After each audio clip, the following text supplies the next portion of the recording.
few years later, it's usually between the ages of 15 to 21, we begin asking questions that we figure all the adults had answers to. Profound, big, eternal questions. Things like, is there a creator? And if so, who is he? Why am I here? Who am I? What am I supposed to do while I'm here on earth? And what happens when I die? Did you guys ask yourself those same questions at one point in your life? Maybe when you were 10, maybe when you were 15 or 21.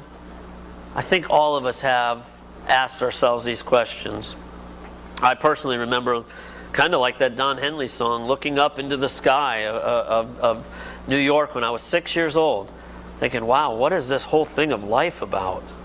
Wondering, why was I even here, and what was this creator, and who was this, and who am I? They're questions that seem to have an easy but an impossible answer. And in fact, we probably think back then, why don't the adults just give us the answers to these questions? So for many of us, we quietly stop asking the questions, both to others and then to ourselves, because we have to get on with getting on. We begin to focus on what we do while we're here.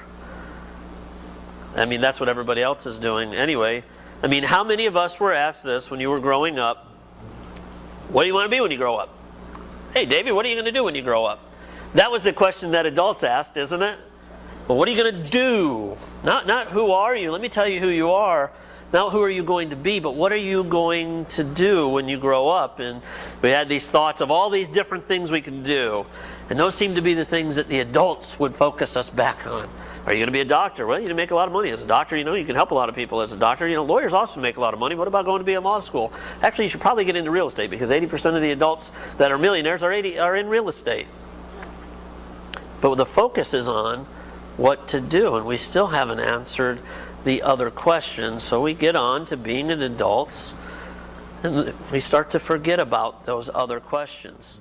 Our rest is a weapon against the oppression of man's obsession to control things. Look at the long line of make-believe kings, and the Lord of the Flies wants you to kiss his ring.